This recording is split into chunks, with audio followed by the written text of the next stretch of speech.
ജാൻമീഡിയ ന്യൂസിലേക്ക് സ്വാഗതം. അന്താരാഷ്ട്ര യോഗാ ദിനം ആംസ്ട്രോങ് യോഗ ഫിറ്റ്നസ് ക്ലബ് തിരൂരിൽ ആഘോഷിച്ചു. തിരൂർ അന്താരാഷ്ട്ര യോഗാ ദിനത്തോടനുബന്ധിച്ച് തിരൂരിലെ പ്രമുഖ യോഗ സ്ഥാപനമായ ആംസ്ട്രോങ് യോഗ ഫിറ്റ്നസ് ക്ലബ് വലിയ ആവേശത്തോടെയും ആധികാരികമായ ചടങ്ങുകളോടെയും യോഗാ ദിനം ആചരിച്ചു. ക്ലബ് പ്രസിഡന്റ് അബ്ദുൽ വാഹിദ് പിലാക്കൽ പരിപാടിയുടെ ഉദ്ഘാടനം നിർവഹിച്ചു. യോഗയുടെ മാനസികപരമായ, ശാരീരികപരമായ, ആത്മീയപരമായ ഗുണങ്ങളെയും പ്രസക്തിയെയും കുറിച്ച് വിശദമായി ഉൾക്കൊള്ളുന്ന പ്രസംഗം നടത്തി.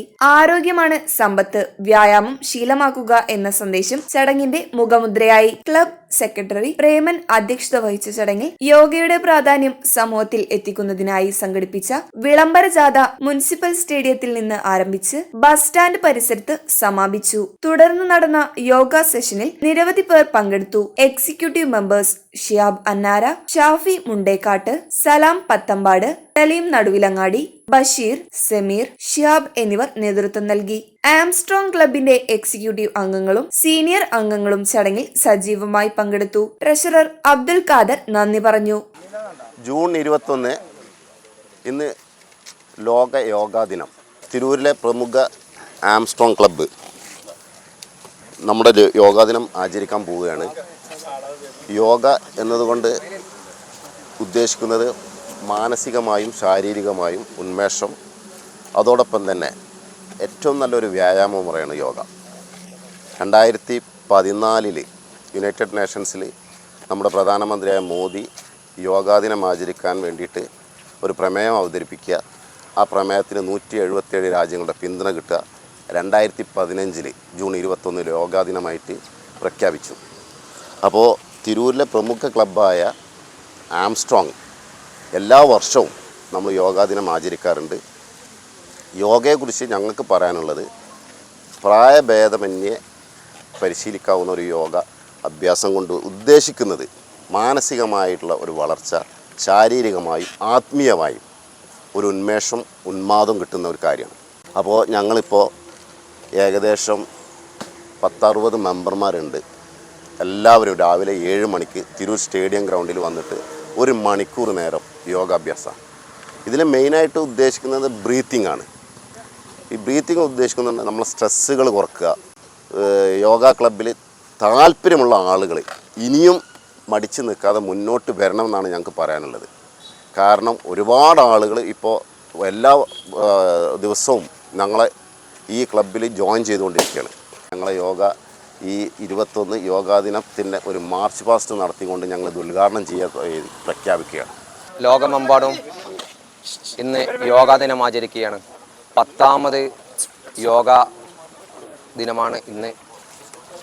അന്താരാഷ്ട്ര അംഗീകാരത്തോടു കൂടി 10ാമത് വാർഷികം ആഘോഷിക്കുകയാണ്. അപ്പോൾ നമ്മൾ തിരൂരിൽ അറിയപ്പെടുന്ന ഒരു യോഗ ക്ലബ്ബായ Armstrong yoga fitness club Tirur സ്റ്റേഡിയത്തിലാണ് നമ്മൾ ഇപ്പോൾ കളിച്ചുകൊണ്ടിരിക്കുന്നത്. നമ്മളൊരു 14-15 വർഷത്തോളമായി തിരൂർ സ്റ്റേഡിയത്തിൽ ഇപ്പോൾ കണ്ടിന്യൂ ആയിട്ട് കളിച്ചുകൊണ്ടിരിക്കുകയാണ്. അപ്പോൾ ദിവസം 1 മണിക്കൂർ നേരം നമ്മുടെ ശരീരത്തിന് വേണ്ടി മാറ്റിവെക്കുക. 24 മണിക്കൂറിൽ ആ 1 മണിക്കൂർ നമുക്ക് കളിച്ചാൽ ആ ഒരു 23 മണിക്കൂർ നമുക്ക് ഫുൾ എനർജി നമുക്ക് ശരീരത്തിന് കിട്ടിക്കൊണ്ടിരിക്കും. 1 മണിക്കൂർ നമ്മുടെ ശരീരത്തിന് നമ്മുടെ മറ്റുള്ള കാര്യങ്ങൾക്കും വേണ്ടി മറ്റുള്ള സമയങ്ങൾ ഉപയോഗിക്കുന്നതിന് പോലെ 1 മണിക്കൂർ നമ്മുടെ ശരീരത്തിന് വേണ്ടി നമ്മൾ ചെലവഴിക്കണം എന്നാണ് പ്രത്യേകം എനിക്ക് പറയാനുള്ളത്. അന്താരാഷ്ട്ര യോഗാ ദിനത്തിൽ ഇങ്ങനെ ഒരു പരിപാടി സംഘടിപ്പിച്ചത് ആംസ്ട്രോങ് യോഗ ഗ്രൂപ്പിന് ആദ്യമായിട്ട് അഭിനന്ദിക്കുകയാണ്. നമ്മളെ മനസ്സും ശരീരവും വലിയ ബന്ധമുണ്ട്. മനസ്സ് അദൃശ്യമാണ്. എവിടെയാണ് മനസ്സെന്ന് ചോദിച്ചാൽ മനസ്സറിയില്ല. പക്ഷെ ശരീരത്തിനകത്ത് എവിടെയോ ഒരു മനസ്സുണ്ട്. ആ മനസ്സിന് ആരോഗ്യമുണ്ടെങ്കിലേ ശരീരത്തിന് ആരോഗ്യം ഉണ്ടാവുള്ളൂ. ശരീരത്തിന് ആരോഗ്യമുണ്ടെങ്കിലേ മനസ്സിനും ആരോഗ്യം ഉണ്ടാവുള്ളൂ. അപ്പോൾ മനസ്സും ശരീരവും ആരോഗ്യത്തോടു കൂടി ഇരിക്കുന്നതിന് വേണ്ടിയാണ് ഈ യോഗ എന്ന് പറയുന്നത്. ഈ ആംസ്ട്രോങ് ഗ്രൂപ്പിൻ്റെ പ്രത്യേകത, നിങ്ങൾ രാവിലെ ഒരു 6:45 ഗ്രൗണ്ടിലെത്തിയാൽ ഒരു 10-15 മിനിറ്റ് നടക്കും. അത് കഴിഞ്ഞ് ഒരു 10-20 മിനിറ്റോളം ശാരീരികമായിട്ടുള്ള വാമപ്പ് വ്യായാമങ്ങൾ ചെയ്യും. അതിനുശേഷമാണ് യോഗ ആരംഭിക്കുന്നത്. ആ യോഗ ആരംഭിക്കുമ്പോൾ നമ്മളെ ശരീരത്തിൻ്റെ എല്ലാ നാഡീ വ്യൂഹങ്ങളും നമ്മളെ ശ്വാസകോശവും ഒക്കെ ക്ലീനാവുന്ന ഒരു പ്രക്രിയയാണ് ഇതിൽ നടക്കുന്നത്. ആ പ്രക്രിയയുടെ ഭാഗമായിട്ട് ഉണ്ടാകുന്നത് നേരത്തെ ശ്രീ പ്രേമൻ പറഞ്ഞതുപോലെ മാഷ് പറഞ്ഞതുപോലെ 24 മണിക്കൂറിനുള്ളിൽ 1 മണിക്കൂർ നമുക്കതിനു വേണ്ടി ചിലവാക്കാൻ സാധിച്ചാൽ ബാക്കിയുള്ള 23 മണിക്കൂറും വളരെ ഊർജ്ജസ്വലമായിട്ട് നമുക്ക് പ്രവർത്തിക്കാൻ സാധിക്കും. മാത്രമേ നമുക്ക് തോന്നുള്ളൂ എന്നുള്ളതാണ് ഏറ്റവും വലിയ പ്രത്യേകത. അതുകൊണ്ടാണ് ഞങ്ങൾ ഈ പരിപാടി വന്നുള്ളത്. എല്ലാവിധ ആശംസകളും ഞാൻ ഈ പരിപാടിക്ക്. അതേ സമയത്ത് നമുക്ക് എല്ലാവർക്കും 24 മണിക്കൂറാണ്. ഇപ്പം നമ്മൾ സാധാരണ പറയാറുള്ള പോലെ മമ്മൂട്ടിക്കും കുഞ്ഞാലിക്കുട്ടിക്കുള്ള 24 മണിക്കൂറാണ്. അവരൊക്കെ ഇതേമാതിരി യോഗക്കും സാധനം കണ്ടെത്തുന്നുണ്ട്. അതുപോലെ നമ്മളെല്ലാവരും കണ്ടെത്താൻ കഴിഞ്ഞാൽ ഇത് ശരിക്കും നമ്മൾ ഇതിൽ വന്ന് യോഗയിൽ പങ്കെടുത്തൊരു മണിക്കൂർ പങ്കെടുത്താലേ ഇതിൻ്റെ ഗുണം എന്താണെന്നുള്ളത് നമുക്ക് ഓരോരുത്തർക്കും തിരിച്ചറിയാൻ കഴിയും. അല്ലാതെ ഒരിക്കലും നമുക്ക് ഇത് ചെയ്യാനില്ല. ഇത് പറഞ്ഞുകൊണ്ട് കാര്യമില്ല. ഇതിൽ പങ്കെടുക്കുക, അനുഭവിക്കുക, ആസ്വദിക്കുക.